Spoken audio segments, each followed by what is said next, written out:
Yeah. Do you want to go ahead and put the first title page up? Sure. Yes, please.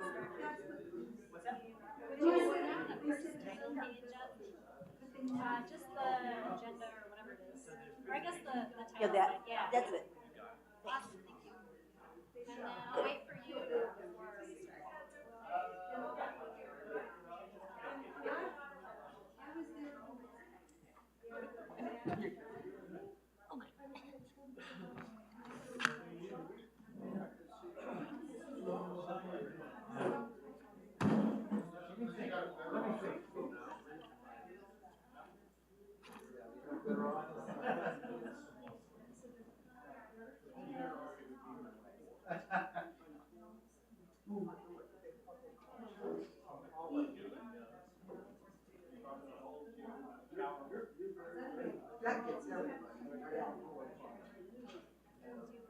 Well, I never stopped it out.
Should move over.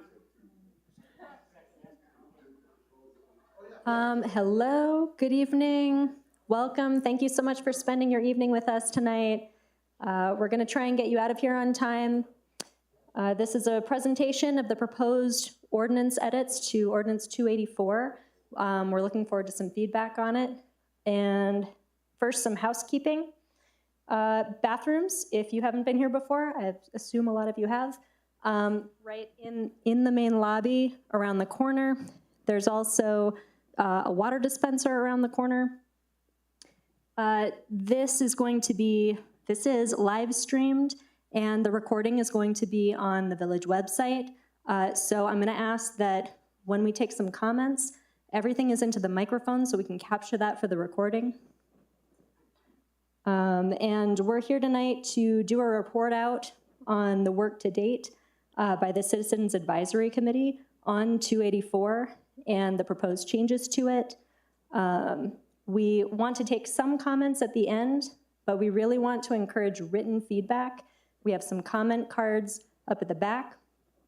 You're welcome to write us a note while it's fresh in your mind and leave it for us, or email me, and my email will be prominently located on one of the slides.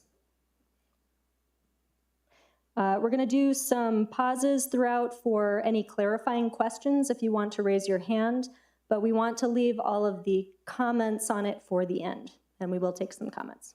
Okay, thanks. Next slide, please. So, introductions. My name is Maida Rubin. I'm the Planning and Zoning Director here at the Village. This is my associate, Sandy Geiser. She is our consultant on the project with a lot of experience with editing ordinances and working with and in the public sector. I'm going to go through right now, I'm already doing it, the meeting agenda overview. So we're just going to have a presentation. We're going to talk about, provide some background on the Citizens Advisory Committee, talk a little bit about the existing Ordinance 284 for those of you who don't read ordinances late into the night like maybe I do, and then some of the recommended ordinance revisions. These are not text changes at this point. These are high-level conceptual directions that we want some input on.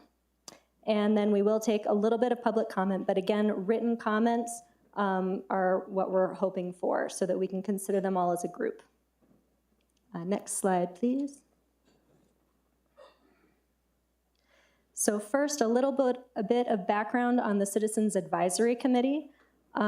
If you may or may not have been around for a September 8th meeting in 2022, where there was a lot more citizen participation asked for, and a re-examination of housing density issues in the C1, the VC zones, so the commercial zone, the village center zone, as well as the pilot conservation ordinance. And Mayor Lopez responded by forming the Citizens Advisory Committee. The CAC has met approximately 19 times since March 2023 to discuss this ordinance.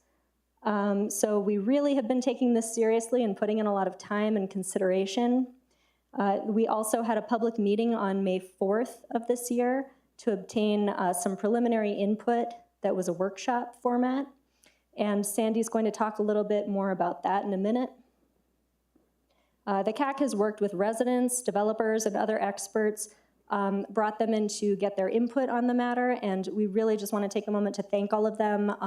If you want to see any of the work to date and those discussions, it's all on our website under the Citizens Advisory Committee page. And let me know if you would like me to help you locate that ever. And then working with staff, the CAC has developed recommendations to revise the current ordinance. A list is up on the screen of all of the folks who serve or have served on the Citizens Advisory Committee. If you are currently on the committee, would you please stand up? Lots of participation. They've worked really, really hard. Thank you, guys. And a few members who were previously on the committee and are not anymore, but we really want to thank them for their time. Next slide, please.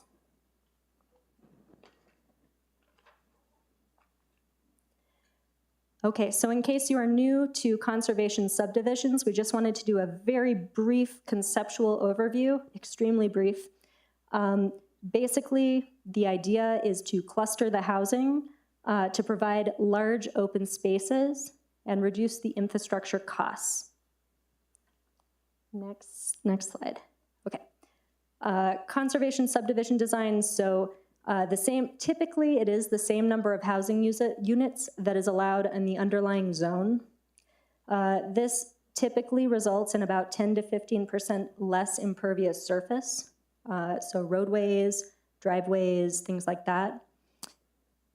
And it provides the flexibility to tailor development to land and preserve natural and cultural features that may be important to a community. Next slide.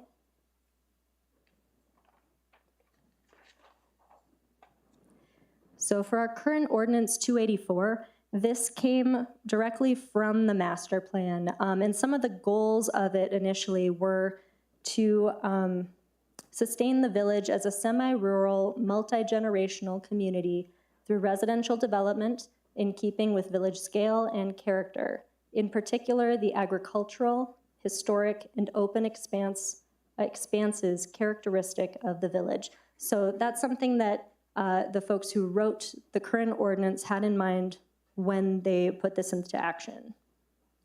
Next slide. Okay, so this is non-exhaustive, but just to give you the highlights of the existing ordinance. Eligibility. So up to 3 pilot projects were allowed under this ordinance as a proof of concept to see how it would go and whether this was worth adopting village-wide. It was only allowed in the Guadalupe Trail character area and the 4th Street character area. The minimum lot size was 3 times the minimum lot size for the underlying zone. So for example, in the A1 zone, the minimum lot size required is 1 acre. And so the minimum lot size for a conservation development in the A1 zone would be 3 acres. The footprint follows the 20% floor area ratio that we currently have for any development within the village in the residential zones. The dedicated open space, the minimum size was 30% the net acreage.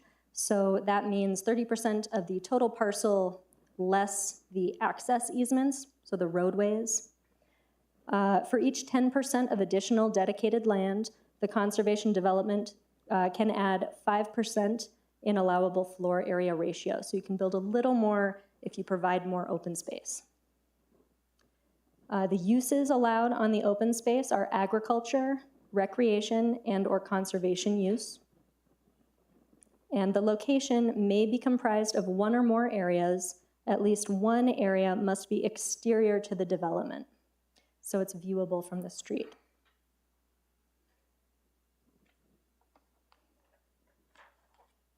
All right, I'm going to turn this over to Sandy to talk a little bit about the public meeting that we had previously.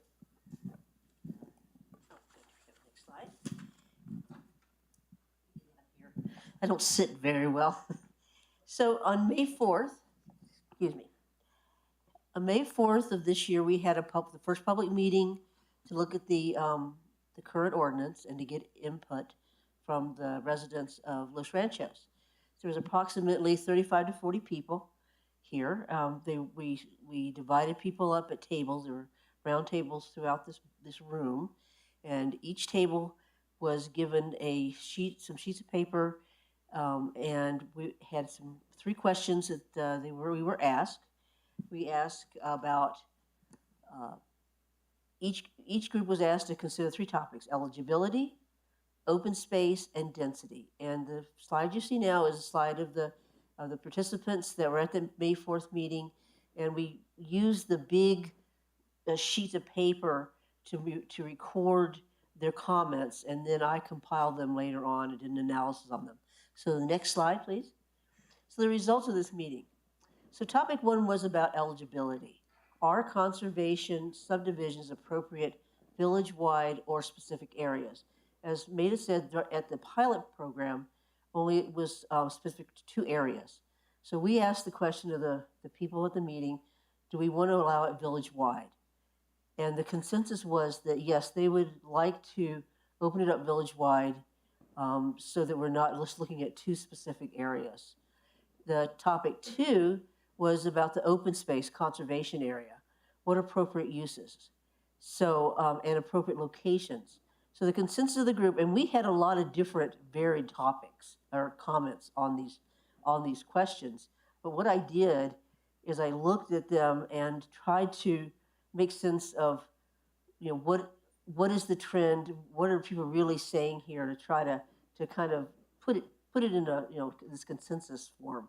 So the consensus of the group was agriculture is good, habitat, trails, all should be allowed in the conservation area. That was important.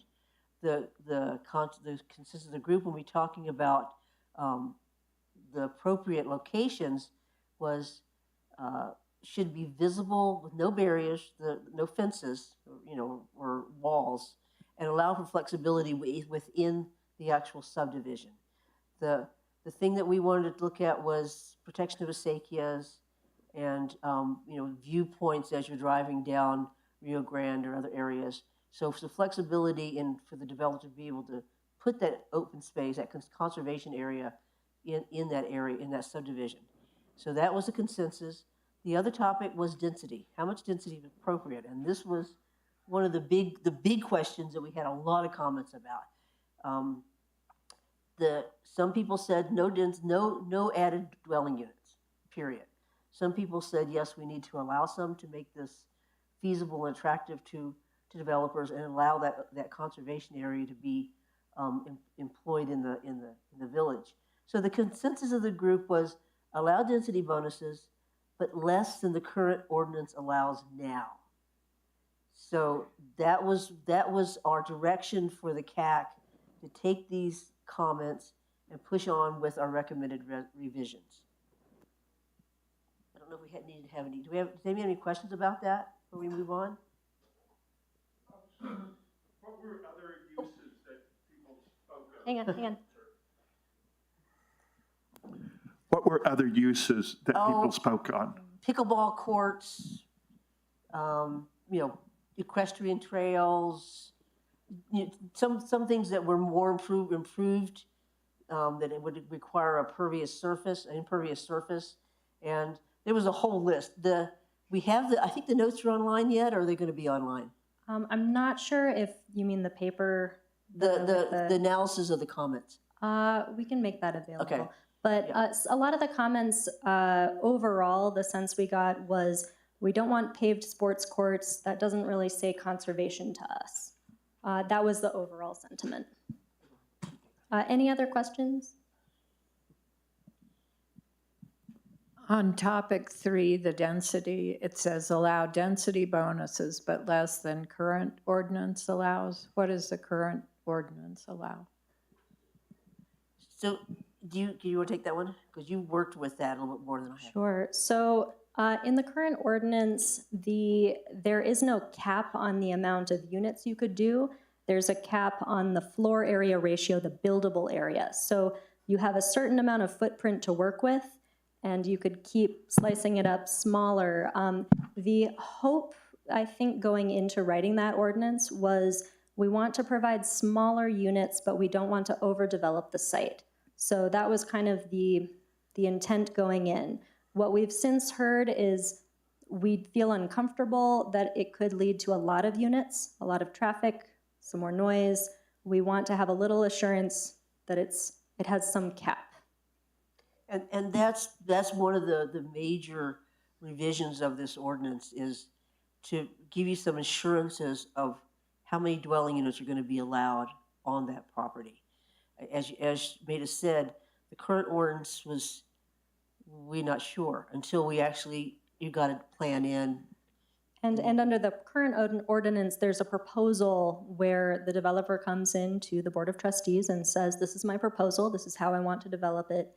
Do I have your go-ahead? And then they go back and go through the process if it's approved. So it's very wide open. It's not quite as determined how many units. Anything else? Okay, we're going to move on. All right. Now, the group, when we met this morning, had a lot of edits for me, so I hope I've captured them all. You can call me out if I don't. All right, so these are the proposed edits that the group has been discussing over the past months with much depth. And so, again, high level, but these are the policy directions. So one is to remove pilot.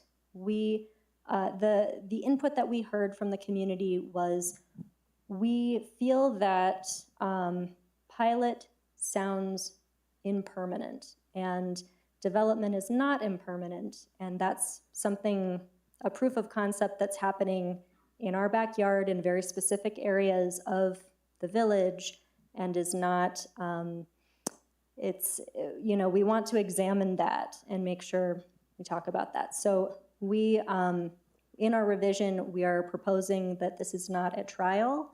This is allowable without a cap on how many can do this. The conservation development subdivisions would be allowed in all of the residential zones. So A1, A2, A3, R2, and R3 zones under this proposed ordinance revision. Conservation development subdivisions would now follow the major subdivision process. So right now, again, the developer would go to the board, get the okay for the concept, go back through planning and zoning, and up through Board of Trustees with a conservation development standards permit, which kind of says, yes, you've checked all the boxes for what you were asked to do and approved to do by the Board of Trustees. Then you go through for the site development plan, which is the idea of how it's going to look, and then the subdivision, which is actually dividing the property per that plan. So what we're saying is, right now we are proposing that we cut some of that down, we make it a little simpler, and it follows our normal process where they would come through planning and zoning for recommendation for for the site development plan, and then for the subdivision, and it goes up to the board for approval. A little bit simpler. Any questions on that before I move on? Okay, next slide, please. For the density bonus, Sandy is going to go through a lot of examples of this for you to try and make it in context a little bit. But to determine the density bonus, the additional number of dwelling units, the dwelling units for the current zoning district are used as the base with a multiplier of 1.4 for agricultural zones and 1.7 for residential zones. So we are differentiating between the A zones, which are the larger lots, and the R zones, which are slightly smaller. The difference in density bonus is not very great, but it is a little bit different. So Sandy is going to take us through some examples in just a sec. For the buildable areas, they're still based on the floor area ratio. Under the current ordinance, you have a certain floor area ratio for the entire site. So including the open space area and the developable area, and then you just crunch what you would have had onto the developable area and divide it up as you see fit or as you propose. What we are proposing to avoid really large houses, since we're capping the units, we really want to promote some smaller differentiated units. We are proposing that it is the floor area ratio for the remainder, the developable area, not the whole site. So it's a little bit less intensive development. Again, we're trying to encourage different sized homes, and the floor area ratio would be applied site-wide to the developable area. I gotta sit down on this one. Yeah, I'm passing it back to Sandy. Okay. Hold tight. Thank you. Okay, so what we did at the CAC was I put together some numerous spreadsheets with examples of when we apply the open space, the conservation area, to the parcel by zone, what would be the density? What would be, how many homes would be allowed on that parcel? So we start with A1. A1 is 1 dwelling unit per acre. So we start with a 3-acre lot, and that would give you, with a 35% conservation area or open space, you would have about an acre of conservation area for the 3-acre. And then the developable area, and that's where the homes would be located, is 84,942 square feet, so a couple acres. So the allowed DU, dwelling units per parcel, is 3. So the 3 is based on what's allowed right now. What's your base? If someone came in and said, I have a 3-acre parcel, I'm zoned A1, Los Ranchos, how many homes can I put on that lot with a regular subdivision? The answer would be 3 homes.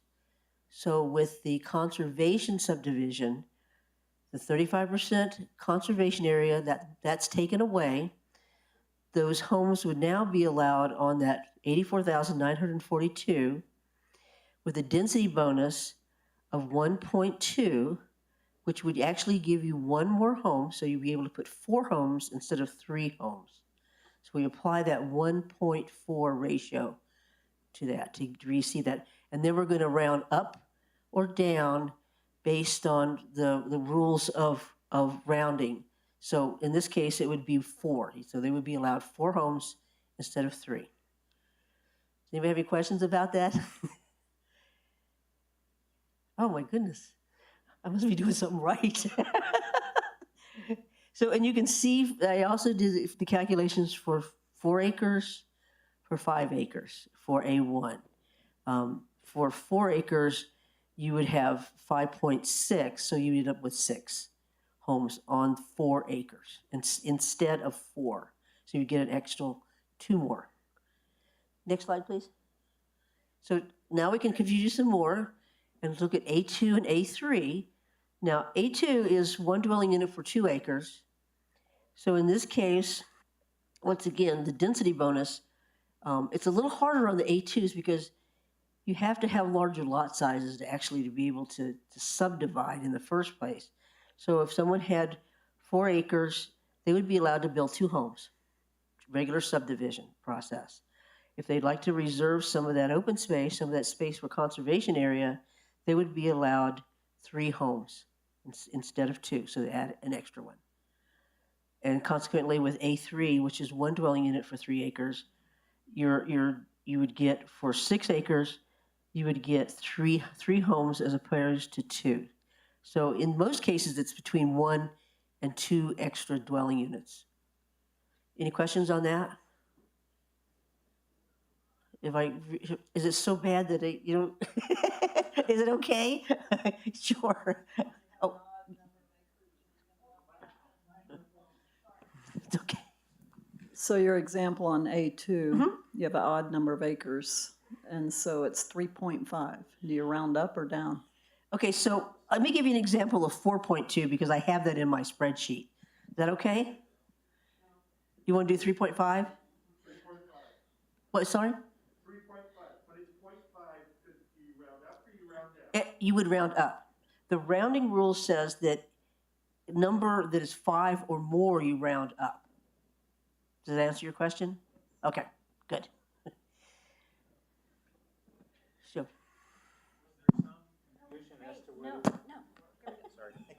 Was there some confusion as to whether we were just talking about rounding the acreage up or rounding the total density units up, or the total dwelling units up?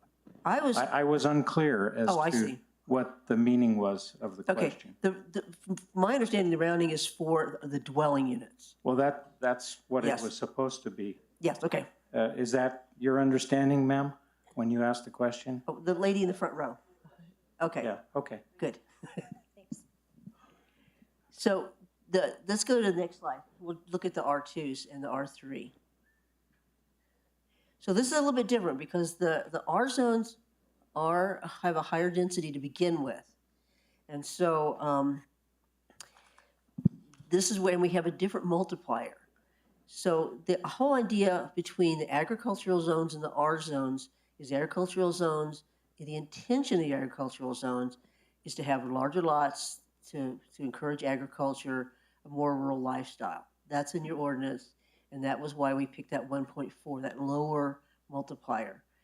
The R zones are intended to be a higher density, more homes on the lots. So the CAC decided that the 1.7 would be the multiplier in that case. So what I did is R2 is 1 dwelling units per half acre. So I took a 1.5 acre lot. You have your open space of about a half acre. Your conservation area would be 22,869. You have almost an acre of developable area. So that would be your homes. Right now, they would be allowed to put 3 homes on 1.5 acres. With the 1.7 density bonus, they would end up with 5. So they add 2 more homes on 1.5 acres.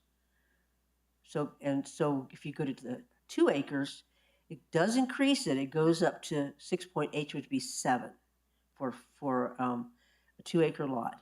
You would have 4 and you would go up to 7. So you have 3 more. But you also get more conservation area to do that. So is there any questions on the R zones? Sure. Are you with the R slide? Okay. That's okay. I have a question. When you have so many homes, you've got more street and more paved areas.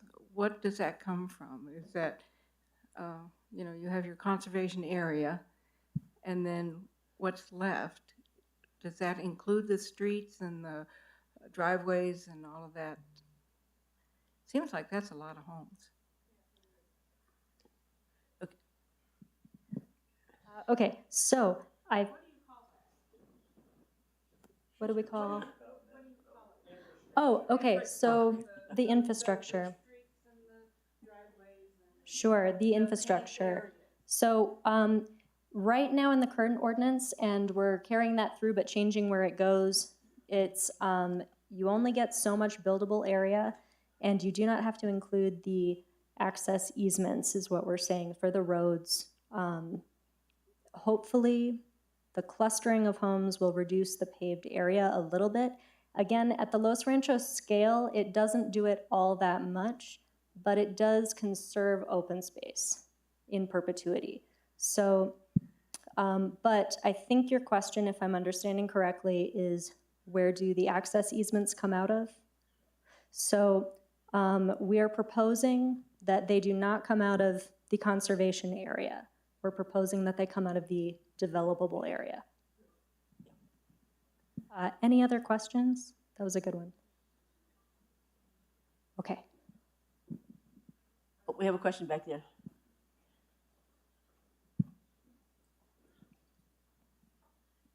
So you heard this question from me earlier today, but I'm going to ask it again. Why 1.7? Why is the higher density part of the village subjected to a higher ratio of increased density? Okay, and the ratios were developed basically by the CAC. What we did is we went through spreadsheets where we put that ratio in at 1.5, 1.7, 1.4.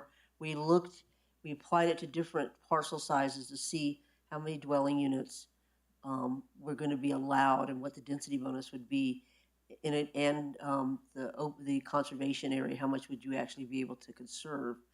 And the CAC felt that these numbers were appropriate for the agriculture and the 1.7 for the residential. I don't know if anyone in the CAC wants to address that. Oh, the committee. The Citizens Advisory Committee, we had them stand up previously here. This was largely done by trial and error.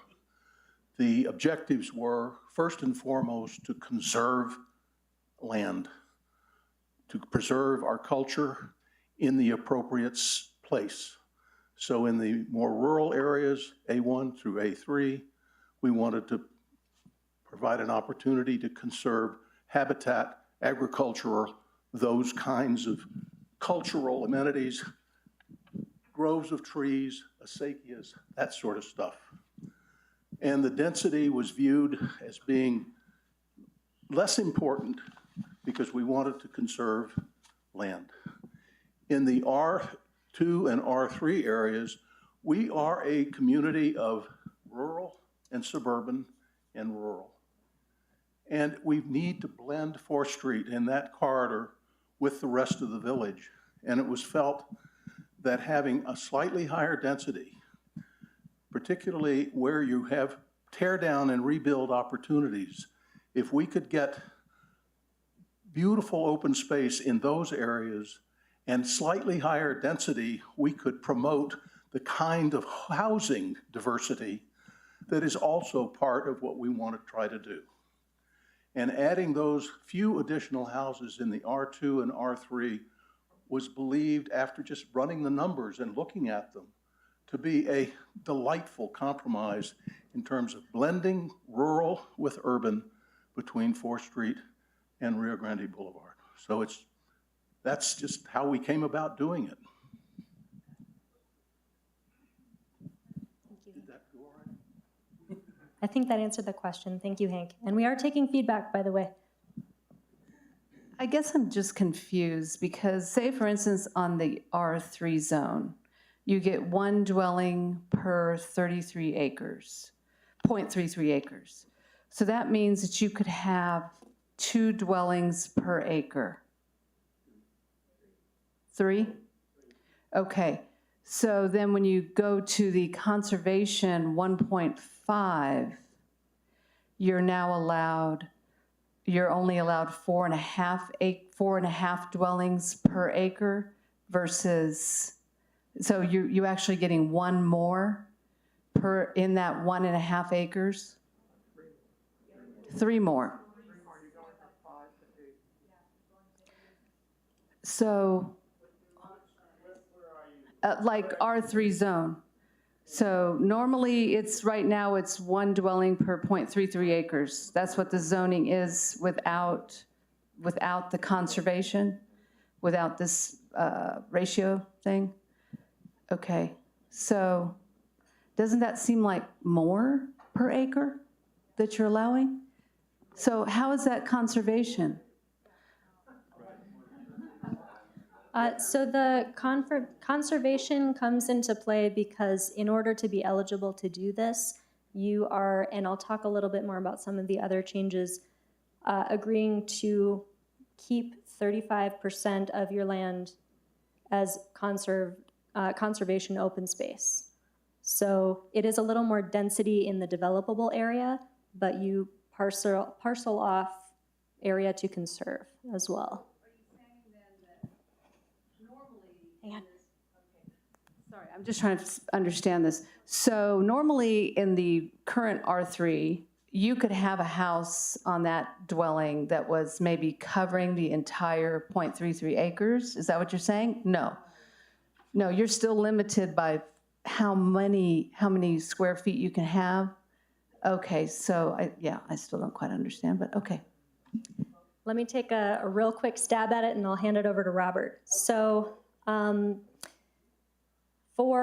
and it is confusing and we've really hit our head against the walls a lot about this. We've discussed it quite a bit.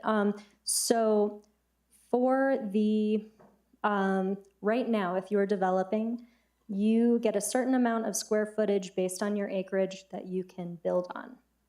And that will also be true in the conservation development. However, that total number that you get to the developable area will be based on the smaller acreage after you've conserved. So you are actually building less of a footprint, even though there are somewhat more units, if that makes sense. Okay. You'll have smaller units on the same amount of land, but you'll have more of them, basically. Okay.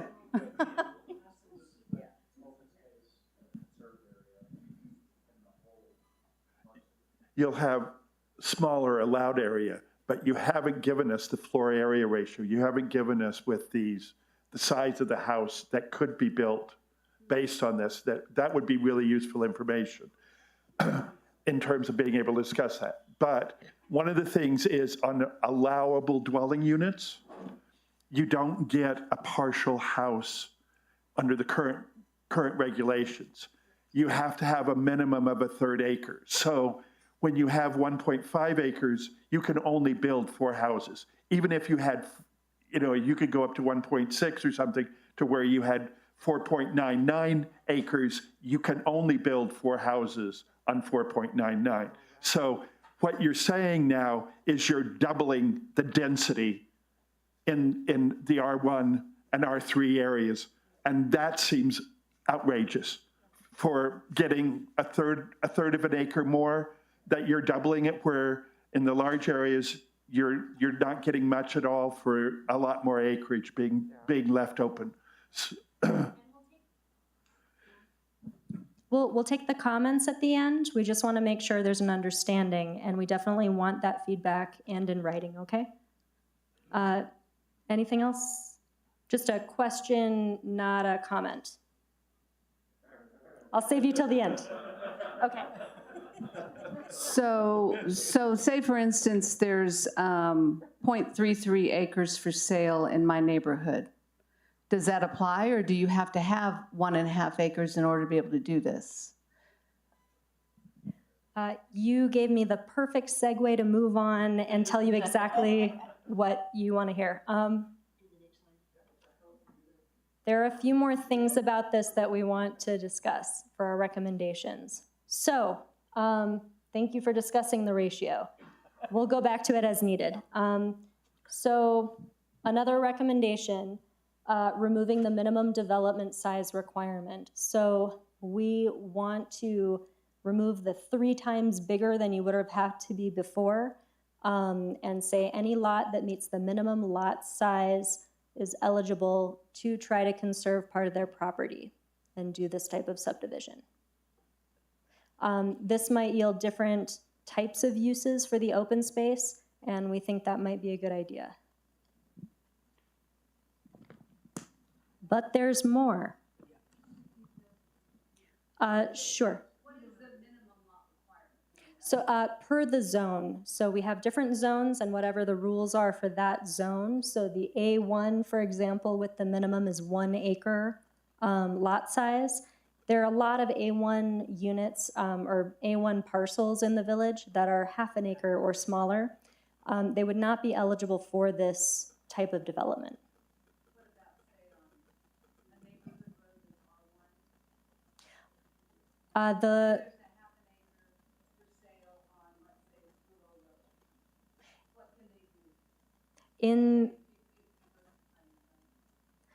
Right now or based on our recommendation? If they met the minimum lot size, so for example, for the R2, if they met that minimum lot size, they could have a small density bonus and conserve property when they go to subdivide per these rules. And so that 3 dwellings or 2 dwellings? It would depend on the lot size. Half an acre in the R2 zone, and that was the 0.33. Thank you. It's been a really long day. So, so if you can do 0.5 or 1 dwelling unit on half an acre, then if you meet that lot size, right now you can develop 1 property. Under these rules, Sandy, do you have that up? I didn't calculate it that much. Math on the fly, not my strong suit. I apologize. Hang on one sec. You might be able to get 2. The thing is that a half acre lot is 21,780 square feet. So you're going to take 35% of that for your conservation area. So you're not going to have a lot of space for a lot of homes to begin with. Oh.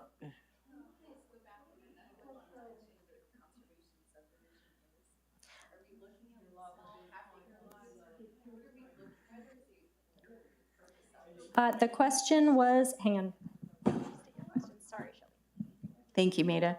Could you please restate for the audience what the purpose of a conservation subdivision ordinance is actually? Is it meant to be for half-acre pieces? Is it meant to take a nice piece of larger property and create the opportunity to set aside some of it so that you can have a couple of acres maybe that are not developed and you keep the density over into a certain area?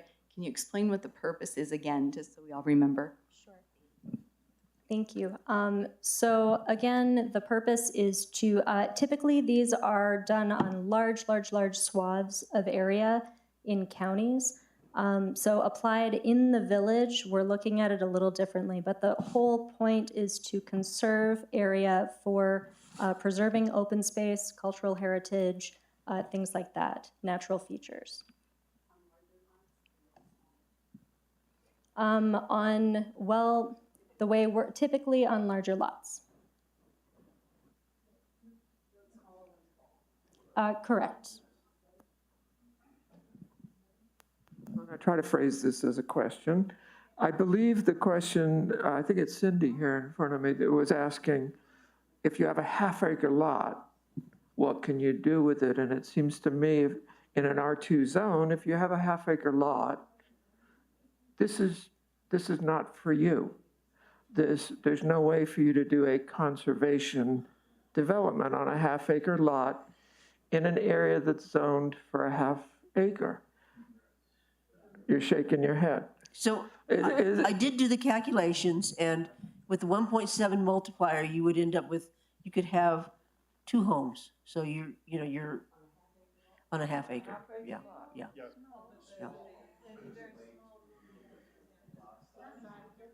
1 moment, folks. Again, just questions. Right, no, that's right. You would, if you had a half acre lot, according to these rules, you would get 1.7 bonus for saving a third of the lot as open space. You could divide that rest of that lot into 2 lots and build 2 homes on it, according to these rules. Right. I'm not saying that's what I want, but I'm saying that's what you could. So in essence, you're going to allow people pretty much to double the density of what's there now. Is what you're proposing is doubling the density on the east side.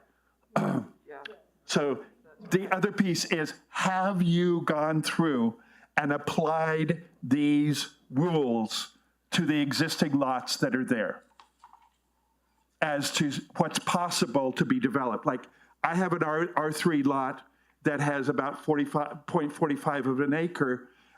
It looks like I could tear down my house and build 2 houses on that and give a little postage stamp size open space that does nothing for the village, but I get 2 houses to sell now.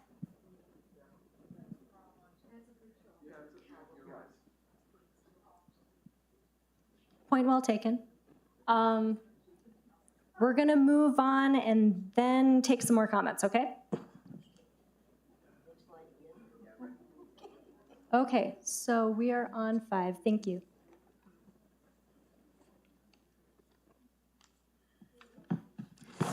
Okay, so one thing that we have spent a very long time discussing has been the open space, the conservation area uses. Again, the group really wanted to allow for some flexibility to ensure that the conservation sites are appropriate to each property. So if there are remarkable cottonwoods in one corner of the property, we want to help preserve those areas. It doesn't have to follow a very regimented rule for this. Okay, so the conservation area will be identified on the plat as a separate lot or lots and shall remain designated in perpetuity. Currently, it doesn't define or it doesn't specify that we want it on the plat. This does help clarify it and keep it that way. All conservation development subdivisions will designate 35% of the total parcel acreage as conservation area open space. We had spent a lot of discussions about the number 35. The way we kind of arrived at it, and the cat can correct me, is the current ordinance calls for a starting point of 30%. There was a lot of discussion and going back and forth about requiring a graduated amount per, to give more units. We wanted to provide some consistency, simplicity, clarity to staff especially. And we wanted to require that a decent portion of the parcel was conserved, but to make sure that development was still feasible.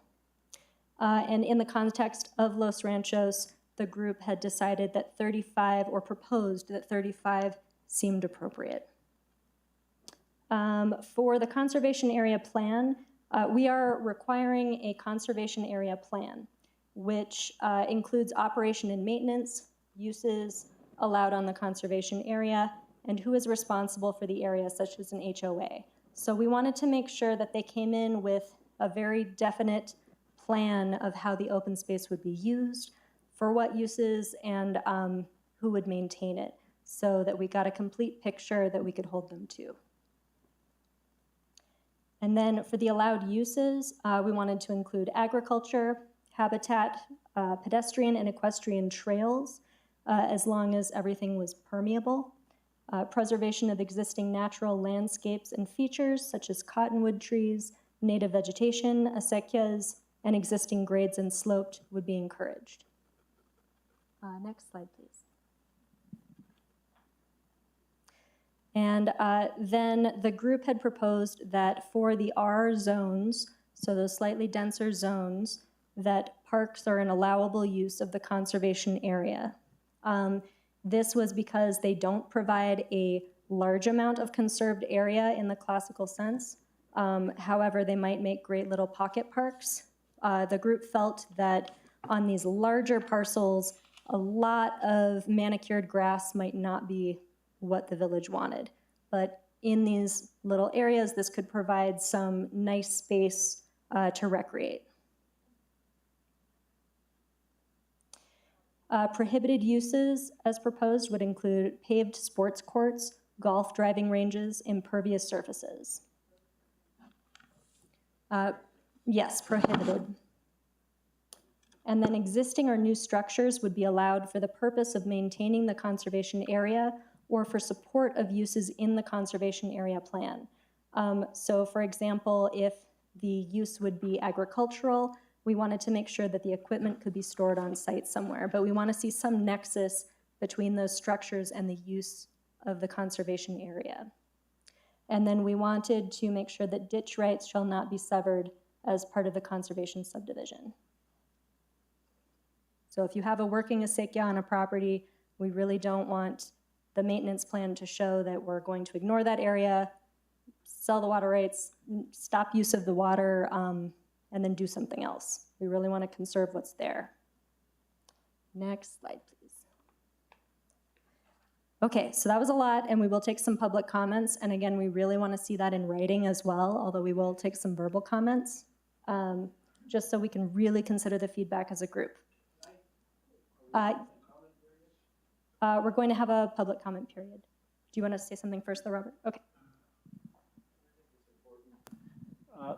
The CAC, in relationship to the eastern side of the village, had one thing particularly in mind, and that was to ensure that that part of the village was able to take advantage of the conservation concept in any new development.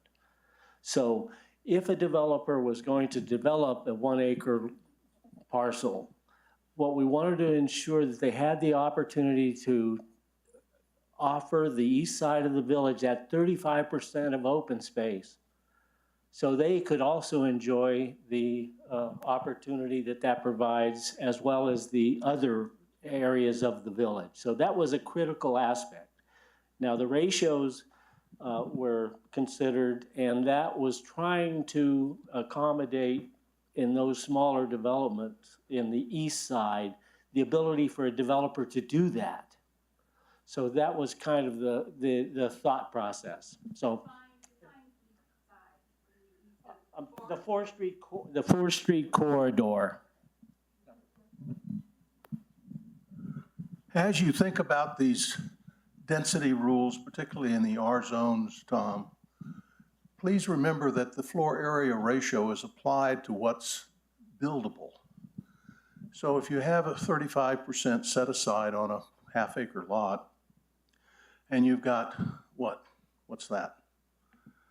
Got 20,000 square foot left. You've got 20% floor area ratio against that 20,000 square feet. Those are going to be two very, very small houses. Common sense suggests that you're not going to put two houses on that lot. Or you're going to put a common wall duplex type thing, which might be entirely appropriate. So think in terms of the common sense of how the floor area ratio fits in, and it answers a lot of the questions in the R zones, I think, very satisfactorily. Thank you. So comment period or question? Okay, question first, and then I'll just go through the end of the presentation if I can. Oh, so close. Sorry. Okay, all right. Okay, it's just a quick question. How many people on the CAC live east of 4th Street? 2.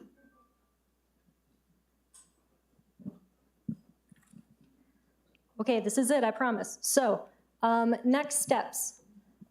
I neglected to mention that there's currently a moratorium on this ordinance, so folks cannot, new applications cannot come in under these current rules right now while the group is working on this ordinance. That is up at the end of the year. We are proposing and going to ask for an extension through June to make sure that we actually take public comment on this, that we can work through some of these challenges and then propose something that, again, it's going to take a 3-month adoption period, just going through the process of the public hearings, at which point there will be more opportunities for public input as well. So that is extending the moratorium. For us, we have some work to do revising the current ordinance and implementing some of your feedback, implementing what we've been talking about as the group, and putting those into track changes. No big deal. And then, yes, and then the 3-month adoption period. So, next slide, please. Again, here is my contact information. You are welcome to write us written comments on the cards at the back of the room. You are welcome to email me. We extended the deadline a bit, so you have a little more time to November 27th to provide some comments. We want to consider them as the group, and we really do welcome feedback. With that, we will take some comments. Again, please keep them constructive, and we do want to hear that feedback. So, start over here. I'm not sure this is constructive, but I don't think that common sense should be a criteria for expecting what people are going to do. I think you have to have rules. Question again. I'm not sure, I don't quite understand what the advantage is to, for some reason, I thought this was going to be, the conservation plan was going to be for larger developments, A1, you know, the big pieces of property that everybody is seeking to try and develop, to try and bring some sensibility to that, which that, you know, so I'm not really sure what is the benefit to having this change in the residential R1, R2 areas that already have a low density in a high density area. East of 4th Street is really much more high density than west of 4th Street. So why would you change the density to be even higher, even though you're saying, well, there's going to be a little plot here where people can do whatever, when in reality right now, people have one residence on half an acre, or maybe they have two on an acre, and they have those areas that are open. So I don't really see what the benefit of it is for residential. So that's just not a comment and a question. Thank you very much. Oh, and just a note, your best handwriting, please, if you're writing in comments. I really do want to read your comments, so please write as neatly as possible. Thank you. I'm a little concerned that a lot of our focus has been on for the developers, and I would also like to think about impact on the residents and the village. And I know that in other places there have been limits on subdivisions. So I'm wondering, would we put a cap on how many subdivisions, or would it be okay to just keep developing and putting more and more houses and totally change the face of the village? I'm just curious. So to that point, basically under current rules and in any municipality I can think of, if you have a minimum acreage in that zone, you can subdivide. So if you have, you know, twice the amount, you could subdivide into anywhere you would like right now, pretty much. And for this, as proposed, we hadn't been proposing a cap on these subdivisions. And that's not typical of subdividing land to propose a cap, but they would have to meet the criteria for that zone. You can, as an applicant, request a zone change for a tinier zone so that you could subdivide more potentially. It's a very uphill battle typically. Other comments?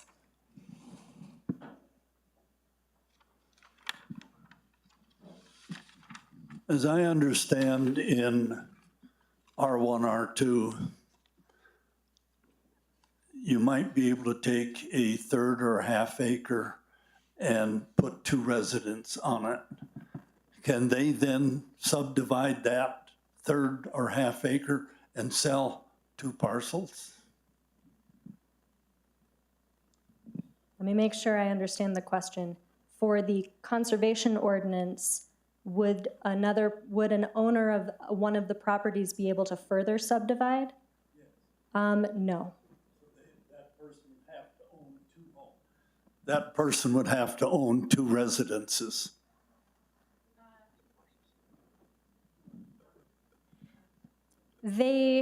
What could happen, I believe, is that they could re-subdivide.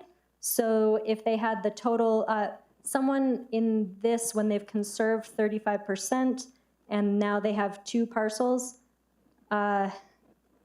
those parcels would not meet the minimum size for any other type of subdivision that we would allow. So I don't think they would be able to further subdivide. Does that answer your question? Are you talking about common ownership, that one person would have to own both homes? No, that's, They would be separate lots and could be owned separately. But you can't subdivide a half acre in an R1. Sorry. You can't subdivide a half acre in a R1 zone, but you could build 2 homes on it. No, R1, you could only have, you have to have a minimum of an acre. In terms of building 2 homes on one property currently? No, not currently. Under this ordinance. Under this ordinance, we wanted to keep the provision that a person could apply for the conditional use of a casita if they were under the total buildable area. So they couldn't build more than they would already be allowed to build, but they could apply through the conditional use process, with notice to neighbors to do that, but they couldn't build 2 homes on their property. And that's true of right now. Those would be subdivided properties, so it would be 1 home per lot. Go back to the slide with R2. Forward. okay, so, what's the question again? Okay. As I'm reading this, and maybe I'm wrong, I've been wrong before once. R3, 1.5 acres, you can now put 7 residences on it. Then can they then sell each residence to a different person?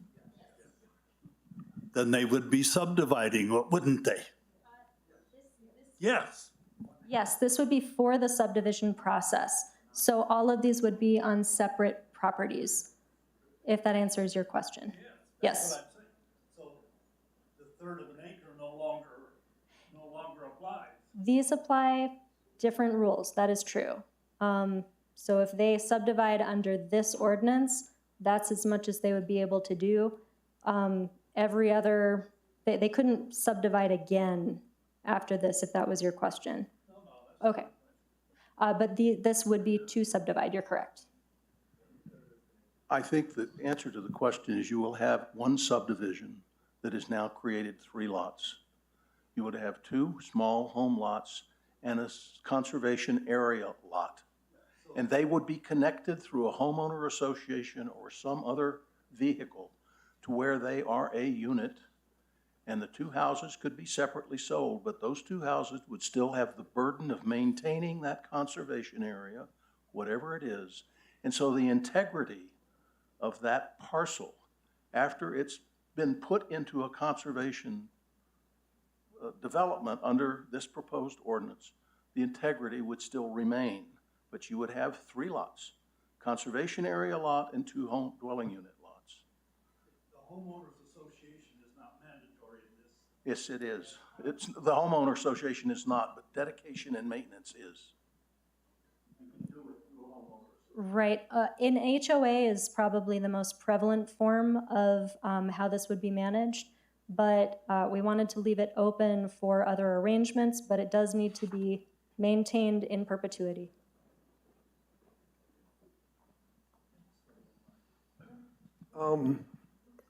We're going to have homeowners associations that consist of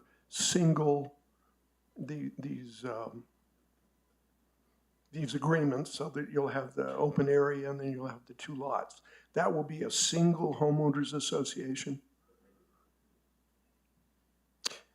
I wonder if people can think about a homeowners association that's larger, where people actually collaborate in establishing areas maybe that amount to more than, these small lots. People collaborate. You have homeowners associations of neighborhoods, kind of an idea, if you understand what I'm talking about. Well, rather than a homeowners association that manages a single property or two properties with an open space, you have a homeowners association that works together to sort of create something that couldn't be done if people were just working with single properties and then subdivide. Yeah, like a neighborhood association. People actually have, there's a community there, not just people working autonomously, with a single property, but, something that works. Since you're going to be going towards a homeowners association anyway, would you be able to do this with a neighborhood and where people are working together to determine what they want to do with their property as a neighborhood? Thank you.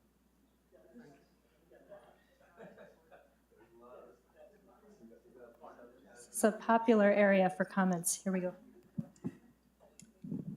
Okay, I think it's fair to say that if there is enough concern about a particular density bonus in a particular zone, that will be revisited. This is not we're not, I don't believe we're pushing this as a final. This was a starting point. And, if there are enough concerned citizens who express dissent with this idea of 1.7 in the residential areas, then that'll be revisited. So, I wanted to mention one other thing. Are all of you familiar with the little subdivision behind the Villas, the old Northdale, where Leo Bartolucci used to live? Casitas. Envision that if it wouldn't have been so dense, but would have had more open space with the same amount of housing, because it's one house after the other. So those lots are probably 1/10 of an acre. Yep. And one other point, if in the formation or the thought process is for the east side, taking benefit of the conservation, if you take a look at Los Terrones, which is the development directly west of Los Ranchos Elementary, that was what we were attempting to gain for the east side. Not to push higher mass housing into the east side, but to have the opportunity to get some conservation land on the east side, especially in the development. So that was the goal. Now, whether or not we hit it is a question, and obviously there's some comments, so those will be under consideration. So Los Terrones is more than a half acre, correct?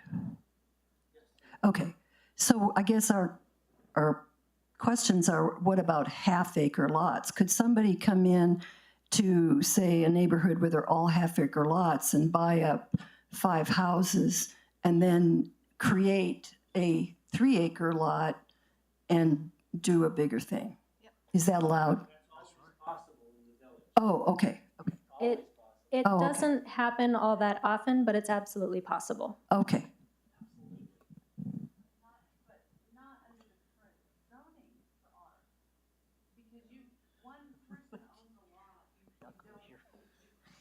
Oh, sorry, we did it again. Hang on, let me get you a mic. Okay. I think the question was, can you consolidate to make a bigger parcel, right? Under any zone, you could do that. So it's the minimum lot size, there's no maximum lot size. I think one thing, right here. I think what we need, and I'm going to suggest that we offer up some examples and then tied to the FAR and the possible building codes, possible building sizes, et cetera, to cite some examples, because people need to know that it's a very complex calculation, and we need to have some examples so you guys can see that. If you guys think that that's appropriate, we can get those hopefully done and posted, okay? They love giving me homework. It's ridiculous. Absolutely.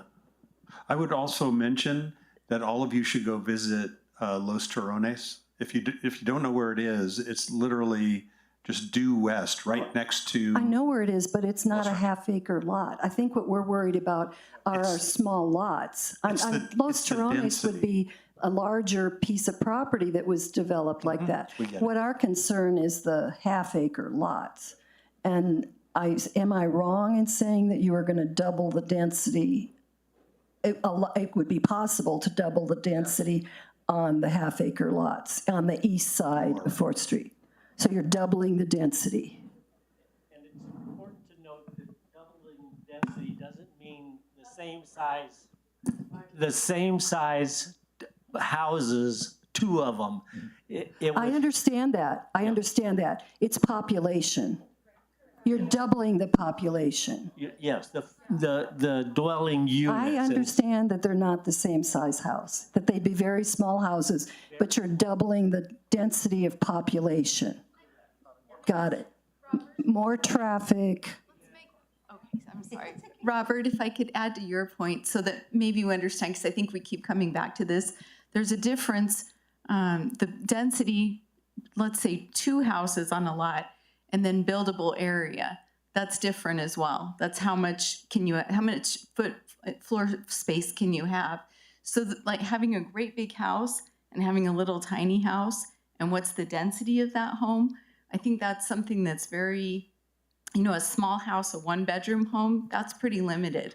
Maybe that's 1 or 2 people, or let's say 3, okay? But a big house, maybe you're gonna put 3, 4, 5, 6 people in a house like that. You can't really say. So I think that a small house has a more finite density. You can probably have a better idea of how many people will live in that home versus a big house. So when you say floor space versus number of homes, there's a difference there. And it's important to understand that when you're talking about these things. On Edgewood, we have a very small house. And now it's probably a little bigger than a half-acre, but it's a very tiny house. There are 14 people living there. So you cannot assume that because it's a small house, you're going to have 2 people there.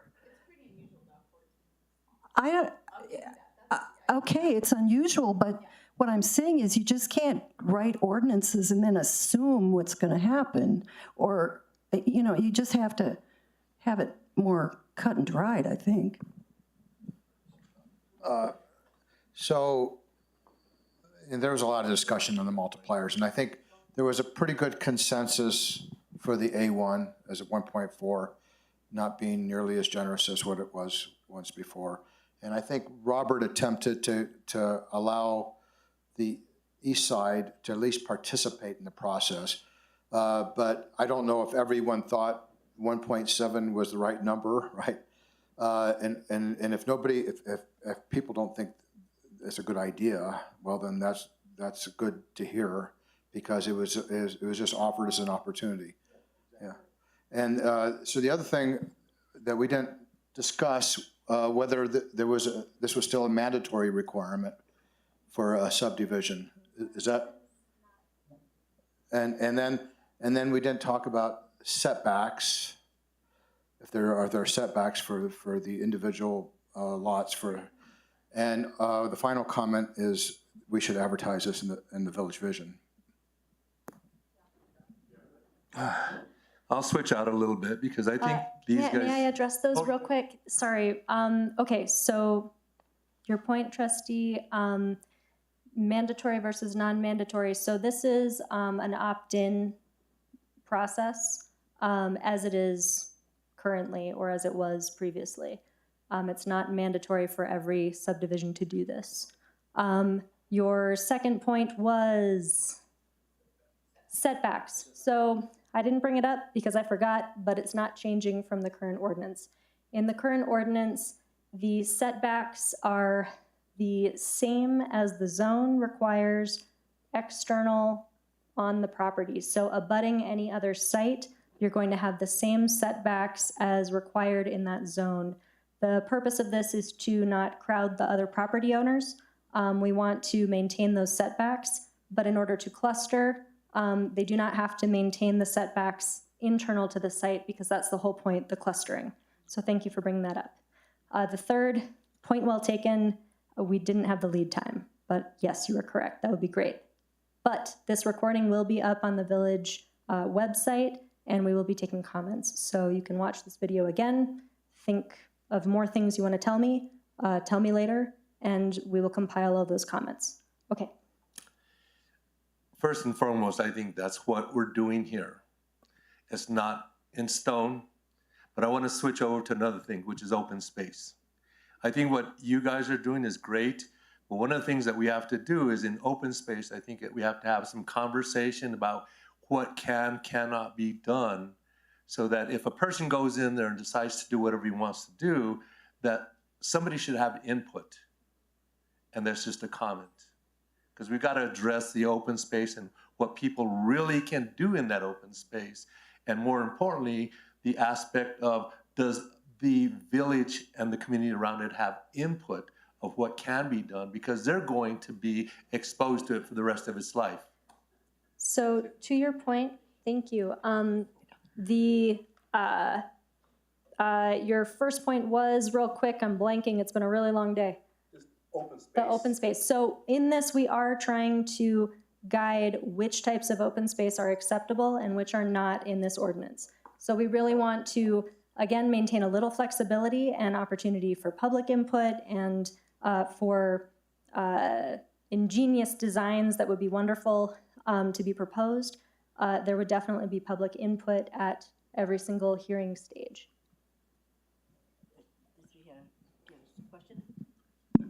I have about 3 points or comments to make. One, is anything being done to coordinate these open space with the agricultural committee so that it would be possible for these open spaces to be used as part of our agricultural program? So that the other question is, who has access to the open space? That's not been defined. I mean, I can see times where you want it not open to the public, and I can see times when it's important to have them open to the public. Third is, I think the density bonus is too high, especially in the R1 and R2. I think it's way, because anything over 1.5 means that if you have an existing unit, existing lot that meets the requirement, you can put in you can convert that to 2 units. And that seems unfair. But the other piece that I think would be useful is to get a bonus if you give more of your land as open space, that you could have an additional density bonus, so that it encourages more land to be set aside as open space. Because, yeah, I mean, that would be a piece of that I think would go with it. You might want to add to that in terms of how that open space gets used, so that it has to be open space that's that it's open space that is available for the whole community to use, not just privately. So, Hi, Joe Craig. You guys were talking, this is the first I've seen of this, but you're talking more, this is not open space. This is conservation, is that correct, Hank? This is conservation. So it's conservation space. So that's the confusing part. It's not open space. So I'm totally confused because I thought this was something that was going to fix the pilot conservation project on the larger projects, but this is actually looking at the smaller projects as conservation space, and I don't see any maintenance. I mean, as Tom said, how do you maintain a little tiny parcel? There's no HOAs. I mean, here we have the president of one of probably the largest HOAs in the North Valley, but it's extremely confusing. So, at any rate, sorry. Well, apologies for any confusion. There is a lot to discuss. We say open space because typically there are not structures on this property, but you are correct. This is about conservation of land. If you have input to provide on whether you think it is inappropriate to allow for certain zones or certain character areas to be eligible for this, please do write that to us. He really was, I'm sorry. Question I have is, once a particular property then is set aside for conservation use, can it ever be turned back to a regular use without the conservation space available? So at that point then, that space becomes in perpetuity for the village. Not for the So, correct. This is a distinction I should have made earlier. So the conservation area, it does not have to be publicly owned. It's usually, we are not trying to make it publicly dedicated. We wanted to leave open the possibility for that. This is not necessarily open to the public. It is conservation area. So the developer would propose that as part of their project to when they come in for the maintenance plan, who would maintain it, who would own it. The village probably would not want to take on a bunch of properties to maintain. So that is the intent of this at this time. Thank you. I agree completely with what Gil said about the village vision. My concern is looking around this room. This is the issue that brought 600 people to Village Hall June 8th of 2022. There were tons of people that were very passionate about what was going on, and we need to make sure that we hear their voices.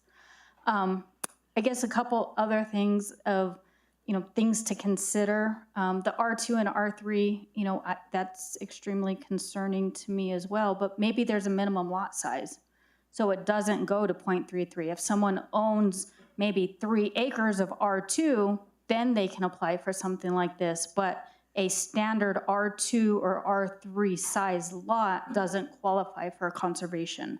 So maybe we look at a minimum lot size for those types of developments. And then the other thing that just kind of, it sirens in my head, and it like sends some chills down my arms because it scares me, is I understand HOAs. I understand how HOAs work, but we need to figure out what oversight the village has of those HOAs, because there has to be something. I mean, perfect example, there's the beautiful former Unser property on Rio Grande that got turned into El Prado, and a lot that's just sitting there that becomes overburdened with weeds, and it's dead, and the trees have died. And so the HOA isn't appropriately necessarily taking care of their space that isn't sold. So we need to really make sure that there's some type of oversight for that. Thank you for your comments. Okay, she was next. Okay. I just want to, yeah, you took the words out of my mouth. There definitely needs to be a limit on the size of lots that are eligible. You can't take a half-acre lot and subdivide it. That just doesn't make any sense. Okay, Hank was next, and then I'll come right back. And then We have about 6 more minutes, so we'll try to keep it short. Jennifer, let me correct something. The reason we have that problem with the Unser property is not because of an HOA, it's because of the lack of a conservation ordinance. That was done, each of those lots is privately owned, and we have no ability on those privately owned lots to do that. Were this kind of ordinance in effect, then we would have the ability, under the plan, to coerce an HOA to get the job done and do that. So your facts are wrong on that property, okay? The problem would be substantially improved with this kind of concept there. I think we've made a mistake in our numbers.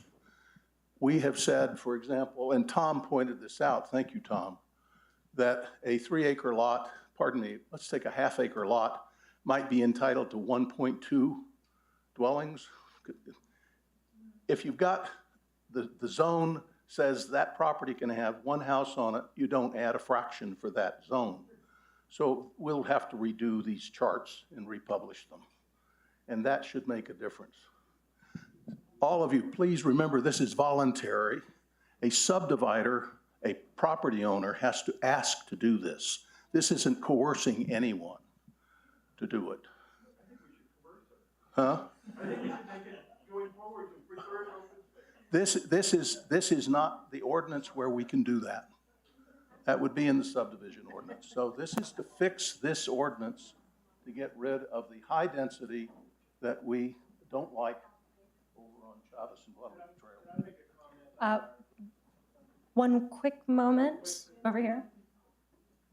So I just have, so what's the ordinance on this property going forward with this building up? So you could have 3 homes vertical.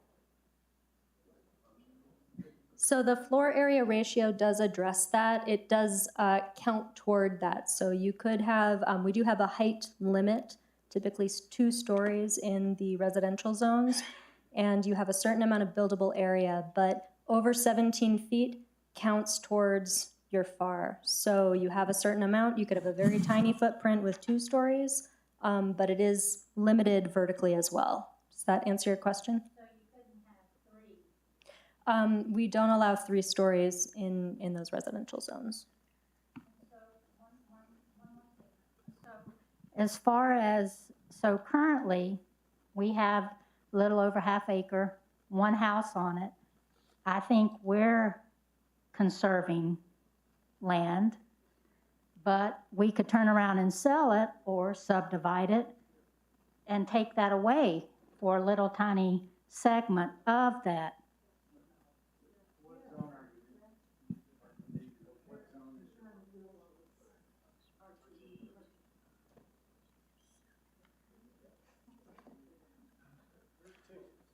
And then I want to wrap up after this, and we'll take written comments.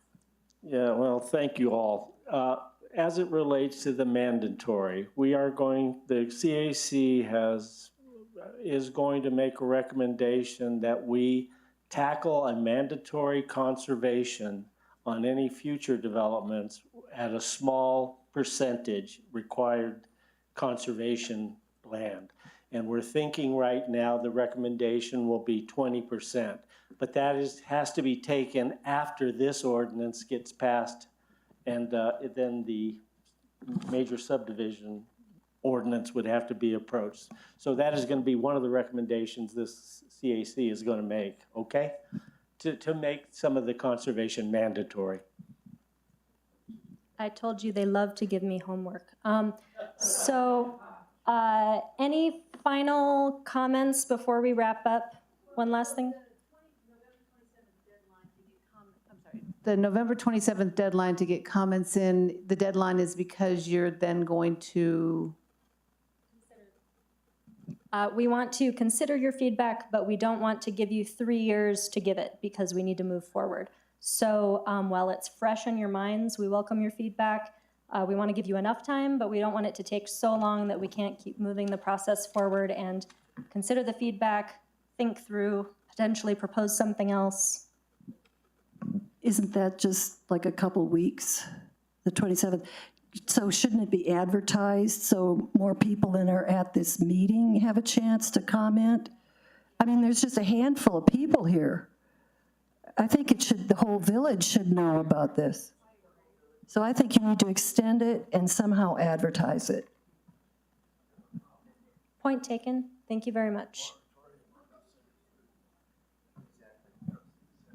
And so I think the point Robert was trying to make is that we didn't discuss the 20% mandatory because that's part of a subdivision process, not part of this ordinance.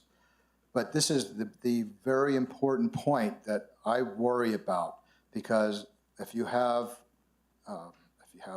5 acres and they're A1, and you plan to give, you have 5 kids and you want to give each one a lot of 1 acre, right? Now you have to dedicate 20% of that as a minimum to conservation development. So it's something people really need to consider, because you didn't have to do that before. So it came in at the very end, but I think that's one of the most important points. That's not part of this, right? That's not part of this. Not part of, no, but it is something that would be a follow-on to what you see here.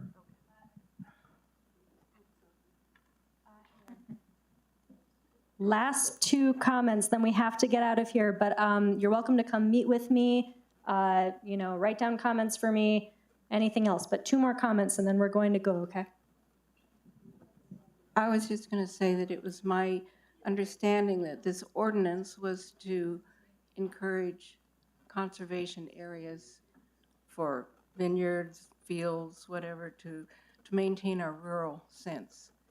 And we've gotten kind of overwhelmed with numbers here. But I just want to thank all of you for working on all of this, because you've done a great job. Thank you. Thank you.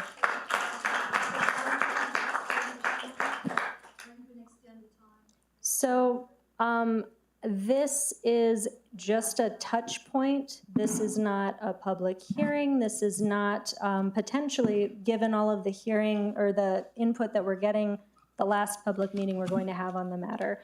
We just wanted to do a touching the pulse and seeing where we were at. So I am not recommending extending the comment time for this, but I do potentially recommend coming back to the community with some revised recommendations.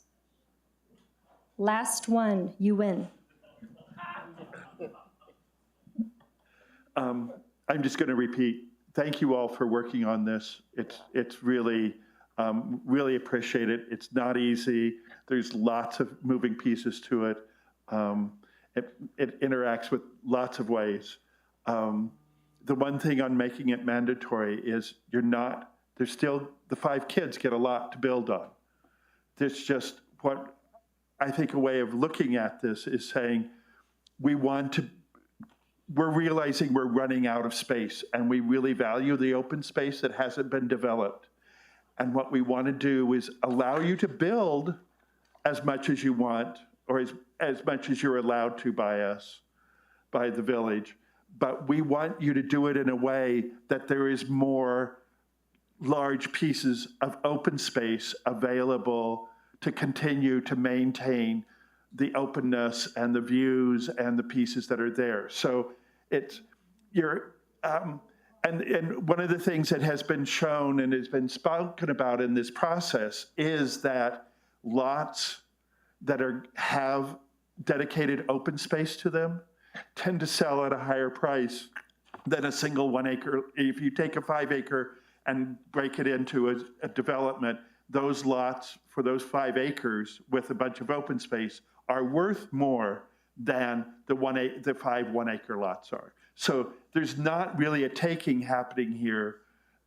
There is and what we're saying as a village is we want to maintain it, because at some point there won't be any acreage left, and we'll be at what it is, and then since we're such a desirable place, the prices will just continue to go up for our houses because of that, and that adds value to us as homeowners in the village to be able to maintain that value, where creating a lot more density will decrease it. So I encourage you to think of ways to not give away the density just to get little bits of space, but really do it to get lots of space. That's a good note to end on. Thank you very much. Okay, so again, please put your comment cards, if you have written them, on that table. We'll collect them. And tell anyone you know to write us comments. This will be recorded on the village website. And, I just encourage a lot of feedback. Thank you so much for participating. And we'll be back with some more later. Have a good night.